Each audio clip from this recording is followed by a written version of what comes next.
nom de Dieu, Père, Fils et Saint-Esprit, bienvenue en ce deuxième dimanche de Pâques, un dimanche dont le thème est celui de la miséricorde de Dieu au travers de la figure du bon berger. Dieu nous accueille en cet instant. Il le fait avec patience et bienveillance. Chantons son amour et sa fidélité avec le numéro 313, ô Dieu des grâces éternelles.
Jésus dit, « Moi, je suis le bon berger.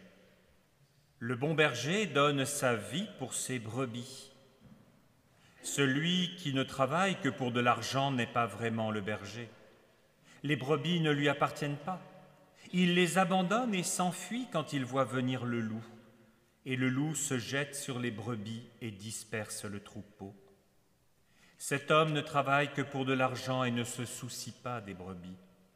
Moi, je suis le bon berger. Je connais mes brebis et elles me connaissent, de même que le Père me connaît et que je connais le Père, et je donne ma vie pour mes brebis. J'ai encore d'autres brebis qui m'appartiennent, pas à cet enclos. Je dois aussi les conduire. Elles écouteront ma voix et elles deviendront un seul troupeau avec un seul berger. car mes brebis écoutent ma voix. Je les connais et elles me suivent. Je leur donne la vie éternelle, elles ne seront jamais perdues, et personne ne les arrachera de ma main. Ce que mon Père m'a donné est plus grand que tout, et personne ne peut rien arracher de la main du Père. Le Père et moi, nous sommes un. Prions.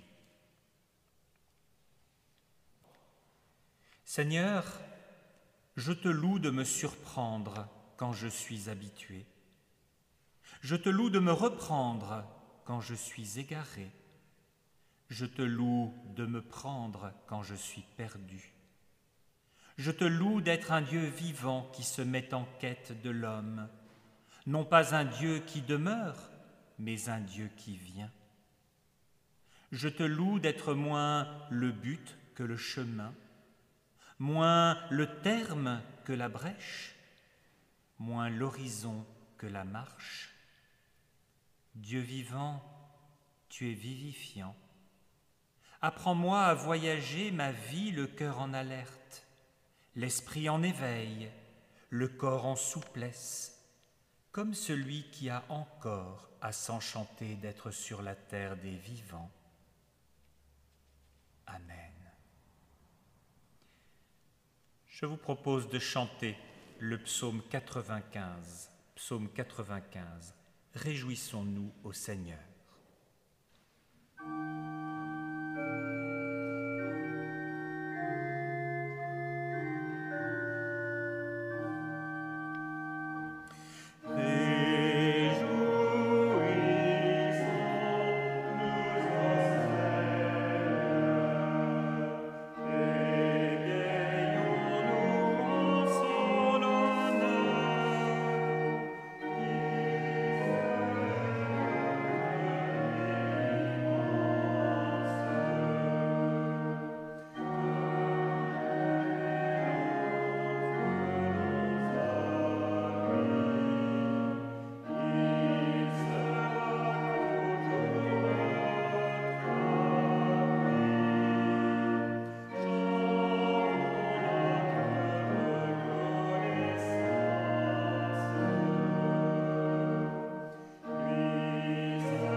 Éternel, lorsqu'apparaît ta présence de calme et de paix tranquille, nous voyons bien dans quel tourbillon d'amertume et de nervosité nous nous laissions ordinairement emporter. Là, parmi nos contemporains, si amers, nerveux, stressés et instables. Qui es-tu, ô Dieu, pour t'intéresser encore à nous? Pourquoi ne nous laisses-tu pas à nos solitudes, à nos démons, nos angoisses, nos tabous, nos blocages? Pourquoi continues-tu à nous aimer? Qu'y a-t-il entre toi et nous? Dieu du Christ qui n'abandonne pas les hommes, Dieu de l'Esprit qui toujours œuvre en ce monde, nous nous tournons vers toi dans notre détresse et notre culpabilité. Ô Père, à quel autre pourrions-nous aller?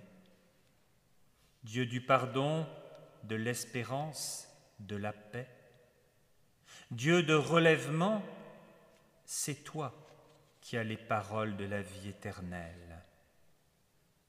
Amen. Dans le livre du prophète Ésaïe, nous lisons « Quand les montagnes s'éloigneraient, quand les collines chancelleraient, ma fidélité envers toi ne s'éloignera pas et mon alliance de paix ne chancellera pas, dit le Seigneur qui a compassion de toi. » Alors, ce matin, laissons couler en nous la source et nous saurons combien nous avions soif. Laissons passer en nous la vie et nous saurons combien nous étions morts. Laissons respirer en nous le désir et nous saurons combien nous étions liés. Laissons vivre en nous l'amour et nous saurons combien nous étions seuls. Laissons naître en nous la présence de Dieu et nous saurons combien il était absent. Laissons-nous trouver par celui qui est le visage de l'humanité et nous saurons alors que nous sommes à jamais enfants nés de l'Esprit de Dieu. Chantons le numéro 417. 417. Tu peux naître de nouveau.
Dieu est avant toute chose.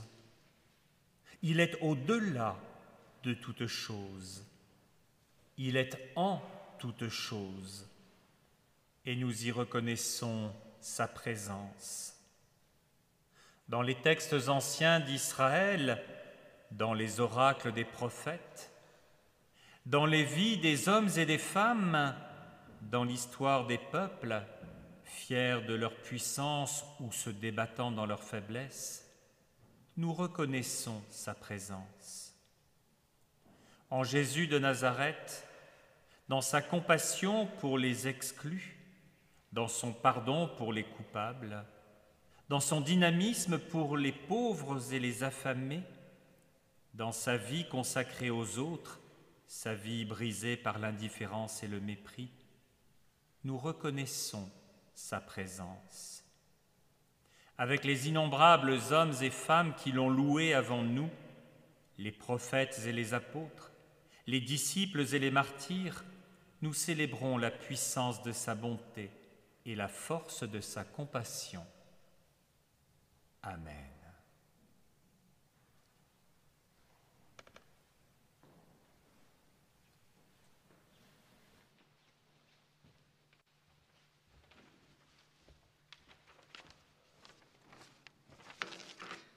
Nous prions avant d'écouter les lectures bibliques. Seigneur, nous voulons être dans tes mains comme l'argile dans les mains du potier. Donne-nous ton esprit, ouvre nos cœurs et que ta parole nous façonne à l'image de ton Fils, Jésus-Christ, notre Seigneur. Amen. Nous lisons dans l'Ancien Testament, prophète Ézéchiel au chapitre 34, les versets 11 à 31. Oui, je le déclare, moi, le Seigneur Dieu, à partir de maintenant, je m'occuperai de mon troupeau et j'en prendrai soin moi-même. Je prendrai soin de le regrouper comme le fait un berger au milieu de son troupeau éparpillé. J'irai rechercher mes bêtes partout où elles ont été dispersées un jour de grand orage. Je les retirerai du milieu des populations et des contrées étrangères où elles se trouvent. Je les rassemblerai et je les ramènerai dans leur pays. Je les conduirai sur les montagnes d'Israël, au creux des vallées et dans tous les endroits habitables. Je les mènerai dans un bon pâturage. Elles auront leurs prairies sur les montagnes en Israël. Oui, elles auront là de belles prairies pour s'y reposer et de gras pâturages pour s'y nourrir sur les montagnes d'Israël. Je serai moi-même le berger de mon troupeau, je le mettrai à l'abri. C'est moi, le Seigneur Dieu, qui l'affirme. J'irai chercher la bête qui s'est perdue. Je ramènerai celle qui s'est égarée. Je soignerai celle qui s'est blessée. Je ferai reprendre des forces à celle qui est malade. Mais j'éliminerai celle qui est trop grasse ou vigoureuse. Je dirigerai mon troupeau selon la justice. À mon troupeau, voici ce que je déclare, moi, le Seigneur Dieu. Je serai juge entre les brebis elles-mêmes, entre les béliers et les boucs. Pourquoi certains d'entre vous ne se contentent-ils pas de se nourrir dans le meilleur pâturage? Pourquoi piétinent-ils encore l'herbe qui reste? Ne vous suffit-il pas d'avoir une eau claire à boire? Pourquoi troublez-vous avec vos pattes ce que vous n'avez pas bu? Le reste de mon troupeau est obligé de manger l'herbe que vous avez piétinée et de boire l'eau que vous avez troublée. C'est pourquoi je vous le déclare, moi, le Seigneur Dieu, je serai moi-même juge entre les maigres et les bêtes grasses. Vous avez bousculé avec l'épaule et avec votre flanc les bêtes affaiblies. Vous les avez repoussées à coups de cornes jusqu'à ce que vous les ayez chassées du troupeau. Je viens donc à leur secours pour qu'elles ne soient plus livrées à des ravisseurs et serai juge entre une brebis et une autre. Je mettrai à la tête de mon troupeau un unique berger qui saura en prendre soin. Ce sera mon serviteur David. Lui, il prendra soin de mes bêtes et il sera un vrai berger pour elles. Moi, le Seigneur, je serai leur Dieu et mon serviteur David sera leur prince. C'est moi, le Seigneur, qui parle. Je conclurai avec mon troupeau une alliance de paix. Je ferai disparaître du pays tous les animaux féroces. Alors mes bêtes demeureront en sécurité dans le désert et elles dormiront dans les bois. Je leur permettrai de vivre aux alentours de la montagne qui m'appartient. Je ferai tomber la pluie au moment opportun et ce sera une source de bienfaits. Les arbres porteront des fruits. La terre fournira ses récoltes et chacun vivra en sécurité dans le pays. Je briserai les chaînes qui asservissent les Israélites. Je les délivrerai de ceux qui les ont rendus esclaves, et ils sauront alors que je suis le Seigneur. Des ravisseurs étrangers n'en feront plus leur proie. Des animaux sauvages ne les dévoreront plus. Ils vivront en sécurité. Personne ne les inquiétera plus. Je leur donnerai des champs réputés pour leur fertilité. Ils ne souffriront plus de la faim dans leur pays. Les peuples cesseront de les accabler de mépris. Tout le monde saura que moi, le Seigneur leur Dieu, je suis avec eux et que le peuple d'Israël est vraiment mon peuple. Je l'affirme, moi, le Seigneur Dieu. Oui, vous êtes les moutons de mon troupeau, vous êtes des êtres humains dont je prends soin, et moi je suis votre Dieu. Je l'affirme, moi, le Seigneur Dieu. Puis dans l'évangile de Jean, au chapitre 21, nous lirons les versets 15 à 19. Après le repas, Jésus s'adressa à Simon-Pierre. « Simon, fils de Jean, m'aimes-tu plus que ceux-ci » Il répondit, « Oui, Seigneur, tu sais que je t'aime. » Jésus lui dit, « Prends soin de mes agneaux. » Il lui demanda une deuxième fois, « Simon, fils de Jean, m'aimes-tu » ? « Oui, Seigneur, répondit-il, tu sais que je t'aime. » Jésus lui dit, « Prends soin de mes moutons. » Il lui demanda une troisième fois, « Simon, fils de Jean, m'aimes-tu » ? Pierre fut attristé de ce que Jésus lui avait demandé pour la troisième fois, « M'aimes-tu » ? Et il répondit, « Seigneur, tu sais toutes choses, tu sais que je t'aime. » Jésus ajouta, « Prends soin de mes moutons. » Oui, je te le déclare, c'est la vérité. Quand tu étais jeune, tu attachais toi-même ta ceinture et tu allais où tu voulais. Mais quand tu seras vieux, tu étendras les bras, un autre attachera ta ceinture et te mènera où tu ne voudras pas aller. Par ces mots, Jésus indiquait de quelle façon Pierre allait mourir et servir la gloire de Dieu par cette mort. Puis Jésus lui dit, « Suis-moi. »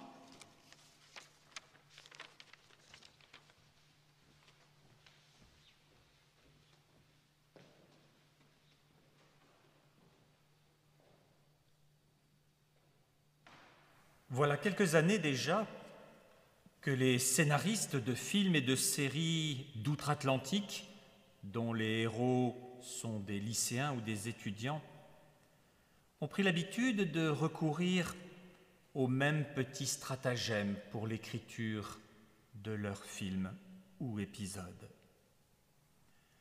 Presque systématiquement, il y aura une scène dans laquelle le groupe de jeunes sera dans une même pièce, réunis autour du jeu vérité ou action, ou alors autour de sa variante j'ai déjà ou je n'ai jamais.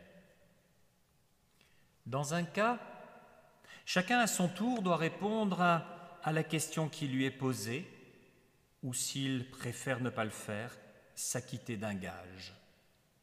Dans l'autre cas, chacun à son tour pose collectivement au groupe une question, et selon la réponse que l'on y apporte, on passe son tour ou alors on boit avec les autres qui ont donné la même réponse un verre d'alcool supplémentaire. Il va de soi que les questions et les gages n'ont d'intérêt que lorsqu'ils amènent à dévoiler des choses intimes ou à mettre dans une situation embarrassante. Pour le scénariste, comme pour le spectateur, c'est pratique parce que ça fait gagner du temps. Ça permet de camper beaucoup plus vite les personnages. Et puis, cela souligne aussi le côté de l'initiation dans le groupe. Et ça le fait en renouvelant un genre qui n'avait plus guère été renouvelé depuis les années 50, où l'on était davantage sur le mode de l'expression de la force et de la transgression. En tout cas, jouer le jeu est sans doute là plus important. Plus important que d'être sincère dans les réponses que l'on donne aux questions que l'on a acceptées.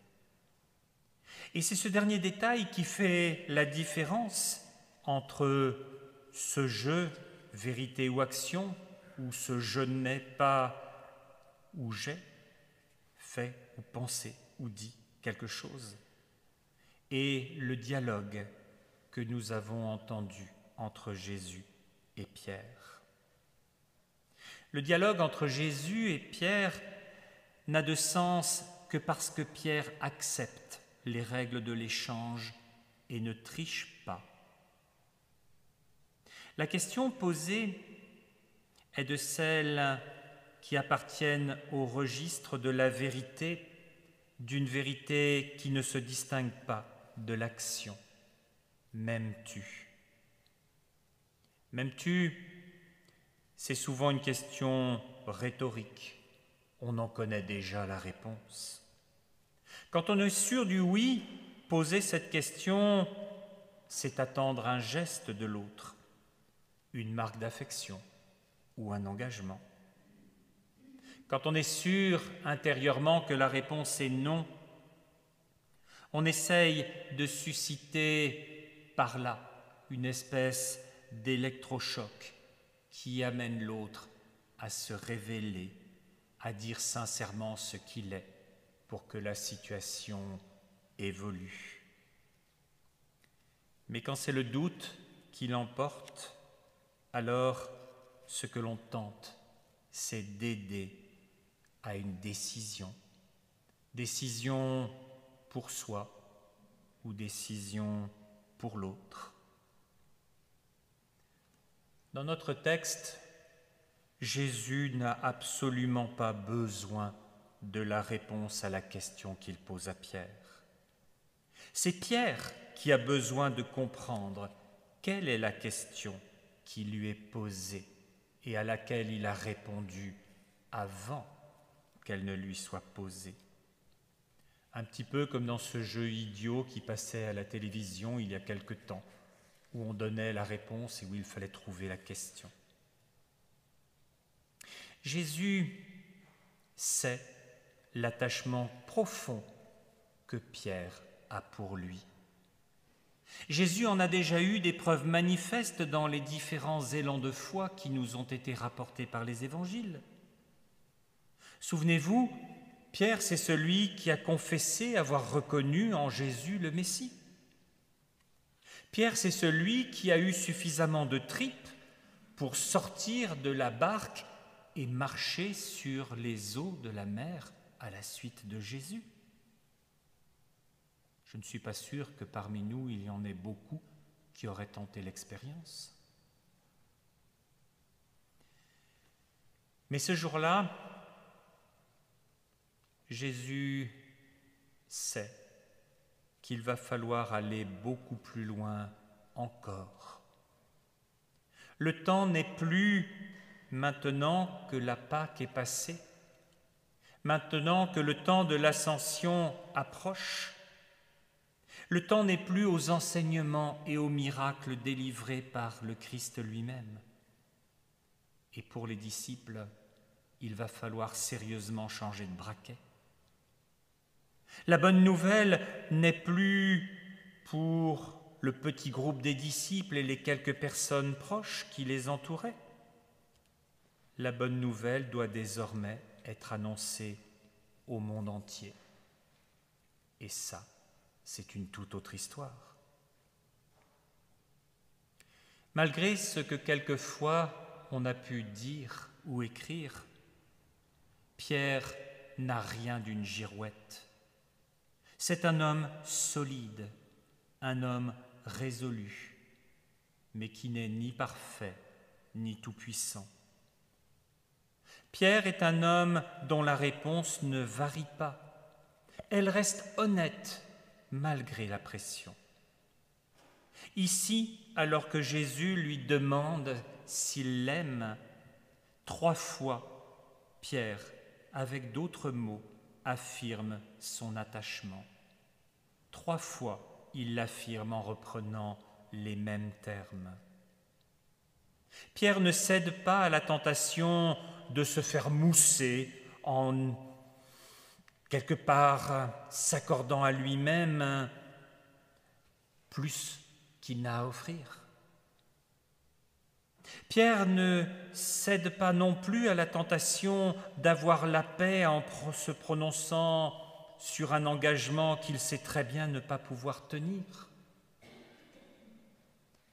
Pierre ne triche pas. Pierre assume les limites qu'il se connaît. Et cette fois-ci, il ne renouvelle pas l'erreur des paroles qu'il avait trop hâtivement prononcées, de suivre Jésus jusqu'au bout. Paroles qui s'étaient soldées par le triple reniement dans la nuit du jeudi saint au vendredi saint. Et cette rencontre entre les mots qu'utilise Jésus avec toute leur exigence et les mots qu'utilise Pierre dans toute la conscience qu'il a de la réalité font mal, et il en est réellement attristé. Dans cet échange, ce que Jésus teste, ce n'est pas la capacité de Pierre à accéder à une forme d'amour plus haute, plus noble ou plus exigeante que celle dont il est capable à ce jour. Ce que Jésus veut, ce n'est pas lui faire payer ou dépasser le reniement de la nuit du jeudi au vendredi saint. Jésus veut que Pierre comprenne que par 2 fois, alors même que sa réponse n'était pas à la hauteur de la question posée, Jésus lui a quand même confié le soin de son troupeau. Jésus veut que Pierre comprenne que c'est Dieu qui fait le premier pas pour se rapprocher des hommes, parce qu'il sait et il assume que les hommes ne peuvent se sauver par eux-mêmes, par leurs efforts pour s'améliorer. Et c'est bien cela qu'il faut retenir. Alors que Jésus adopte à son tour les mots de Pierre, et qu'il le fait non pas pour l'humilier, mais pour le reconnaître dans sa valeur, pour le confirmer une 3e fois consécutive dans sa charge, pour lui faire oublier, pour le faire aller plus loin que ce qu'il ressent d'indignité et de culpabilité. Car oui, il y a bien des formes et des niveaux différents pour l'amour. Depuis l'amour inconditionnel et parfait, qui renvoie aux mots initialement utilisés par Jésus, jusqu'à l'attachement vécu par Pierre. Il y a différents niveaux, différentes formes, certes, mais ce qui compte, c'est d'abord la sincérité de cet amour et la solidité de l'engagement qu'on y associe. Le texte s'achève sur la vocation de Pierre à porter une ceinture, à être dans la condition soit du serviteur devant son maître à l'intérieur de la maison, soit de celui qui peut être lui-même maître, mais qui est sorti en extérieur. Être dans l'une ou l'autre de ces catégories, c'est d'abord ne pas être maître de son destin, être soumis à la volonté de beaucoup d'autres, être en lien avec beaucoup d'autres pour progresser. Et c'est en cela que Jésus interroge Pierre sur l'amour qu'il a pour lui. Aimer le Christ, ce n'est pas seulement avoir de la sympathie pour le personnage au travers d'épisodes de sa vie, de sympathie pour l'un ou l'autre geste qu'il aura accompli, pour l'un ou l'autre enseignement qu'il aura délivré. Aimer le Christ, c'est prendre sa suite. Prendre sa suite dans un projet qui est celui de Dieu, exprimé en termes de promesses et résumé dans l'annonce de la bonne nouvelle de l'Évangile. En bousculant comme il le fait Pierre, Jésus renouvelle son envoi à la tête de l'Église, malgré ses faiblesses, malgré ses limites, malgré ses fautes ou échecs passés. Jésus relève, redresse et renvoie en mission Pierre, tel qu'il est, avec son attachement sincère au Christ. Alors, ainsi, Jésus confirme le message qui avait été délivré par le prophète Ézéchiel. Oui, Dieu a le souci de son troupeau. Il n'entend pas le laisser durablement aux mains de mauvais bergers, car il y en a, aujourd'hui encore. Dieu sait les limites et les fragilités de chacun d'entre nous, mais il voit plus loin, parce que c'est lui, Dieu, qui est le bon berger, et cela, c'est le Christ qui est venu nous le montrer à jamais.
Quelques annonces. Jeudi à 19h30 à Saint-Martin, étude biblique sur les grands thèmes de la Bible. Nous creusons en ce moment la question du thème de la violence dans la Bible. Vendredi à 14h30 à la maison paroissiale Saint-Jean, dernière rencontre de l'année de la théière. Nous accueillerons M. Bortolin, qui est intervenant au Centre d'initiation à la nature et l'environnement de Lutterbach. Samedi, 20h, au Temple de Dornac, concert de l'ensemble vocal La Saltarelle, entrée libre, plateau. Dimanche prochain, culte à 10h, à Saint-Martin, Dornac et Saint-Marc. Y a-t-il une autre annonce à partager ? Catherine rappelle qu'elle est à la recherche de volontaires pour les différents services qui peuvent être rendus.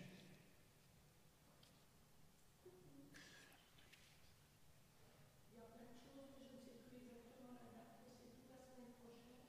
Il y a une conférence avec Claudine Grandin dans la maison de Leventfeld qui parlera du Shabbat. Alors attends, je vais chercher le ralliement et on regarde. Je ne sais pas si ça y est.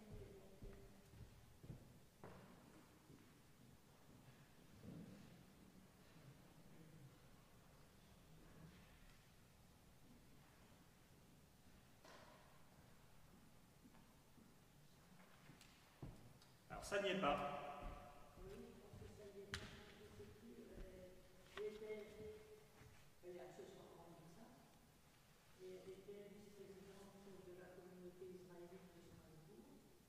Ensuite, il y a une conférence à la Bonne Nouvelle qui parlera des Ménonites anabaptistes et de leur arrivée en Alsace. Moi, ça m'intéresse aussi. Je ne sais plus quel pays. Et puis, il y a un troisième truc. Alors, je vais reprendre, rassurez-vous. Moi, j'ai la chance d'avoir le micro. Donc, Christiane nous disait qu'il y a 2 conférences au moins qui sont a priori cette semaine, mais qui... Voilà. L'une de notre consoeur, Claudine Grosam, donc, qui... oui, elle a largement notre âge, oui. Qui a été en charge à la communauté israélite de Strasbourg, à la Grande Synagogue, qui était médecin et donc qui parlera de l'antinomie et égalité, dignité. Enfin bon, ça parle pas seulement du Shabbat. Je crois que ça doit être très intéressant. donc du sabbat d'un côté et de la question de la dignité et de l'autonomie, et donc ce serait à la maison Leventfels. Donc à vérifier. Et puis l'autre thème, c'est Monsieur Bécher qui parlera en fait du monde évangélique en général, de mémoire, et ce sera à la Bonne Nouvelle. Je ne sais pas pourquoi il parle d'évangéliste, parce qu'il parle surtout de Ménonites anabaptistes. Donc à vérifier. Pour ce qui est de la Bonne Nouvelle, a priori, il faut aller voir sur le site de la Bonne Nouvelle, et pour la maison Leventfels, a priori, il faut aller voir sur le site internet de Sainte-Marie. Alors, entre-temps, merci les gens qui ont une connexion internet le 15 mai, le 5, le 4 ? Le 4. Donc, nous sommes le 1er, donc mercredi à Leventfels, tu as l'horaire ? 19h30. Ok, et l'intitulé exact, du coup, tu l'as ? L'intitulé exact, c'est le Shabbat dans le judaïsme, une réflexion sur le sens des binômes travail-repos, dignité, égalité, progrès social, spirituel, interdit et liberté. Voilà. Ça, c'est un titre. Ok. 4 mai, de 19h30 à 21h à la maison Leventfels, entre libre plateau. Ok. Du coup, tant que tu y es, tu n'as pas les infos sur l'ADN.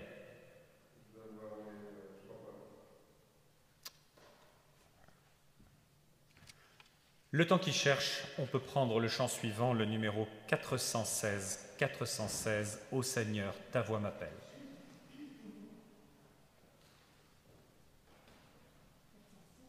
« 416. Ô Seigneur, ta voix m'appelle. »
Alors Jean-Sébastien, tu as trouvé? Non. Ouais, alors... ouais. Bon, c'est pas grave, en tout cas, vous chercherez le site de l'église de la Bonne Nouvelle, c'est là-bas que ça se passe. Et au pire... Ouais. Non, mais c'est dans le bulletin Quad 9 auquel quelques-uns parmi nous sont abonnés.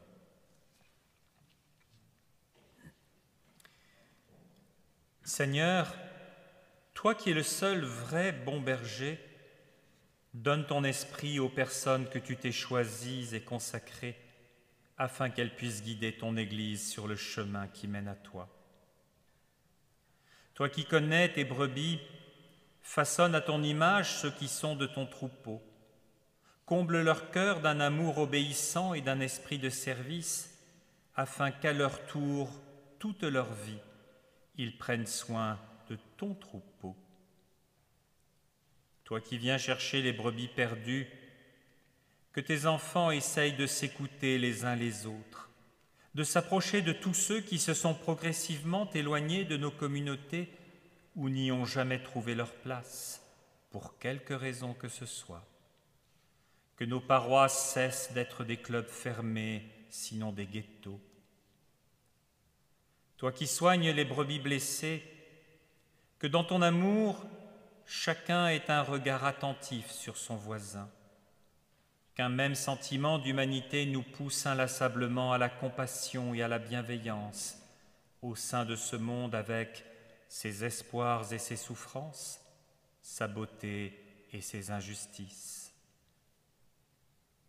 Toi qui donnes ta vie à tes brebis, amène les dirigeants et responsables, élus ou autoproclamés de tous les pays, à ne pas mettre en avant leurs intérêts ou ceux de leur petit cercle, mais le bien commun de ceux sur lesquels ils ont pouvoir ou autorité.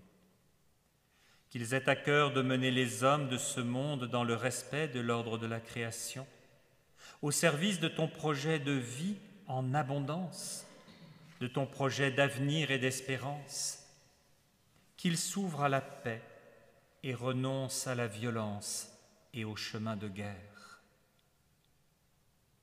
Et dans la communion de l'Église universelle à travers le temps et l'espace, nous te prions comme tu nous l'as enseigné. Notre Père qui es aux cieux, que ton nom soit sanctifié, que ton règne vienne, que ta volonté soit faite sur la terre comme au ciel. Donne-nous aujourd'hui notre pain de ce jour. Pardonne-nous nos offenses, comme nous pardonnons aussi à ceux qui nous ont offensés. Et ne nous laisse pas entrer en tentation, mais délivre-nous du mal. Car c'est à toi qu'appartiennent le règne, la puissance et la gloire, pour les siècles des siècles. Amen.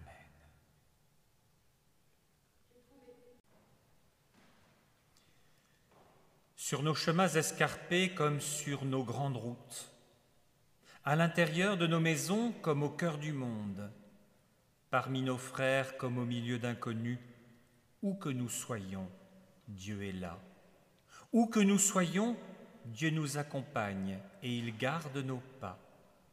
Alors, ainsi que l'apôtre Paul nous y exhorte, réjouissez-vous toujours, priez sans cesse. Rendez grâce en toutes circonstances, car telle est à votre égard la volonté de Dieu en Jésus-Christ. N'éteignez pas l'esprit, ne méprisez pas les paroles des prophètes, examinez tout avec discernement, retenez ce qui est bien et abstenez-vous du mal sous toutes ses formes. Que la grâce de notre Seigneur Jésus-Christ soit avec nous, maintenant et à jamais. Amen. Merci à Jean-Jacques de nous avoir accompagnés à l'orgue. Merci à toi, Jean-Sébastien, d'avoir assuré l'enregistrement. Bonne journée et bonne semaine.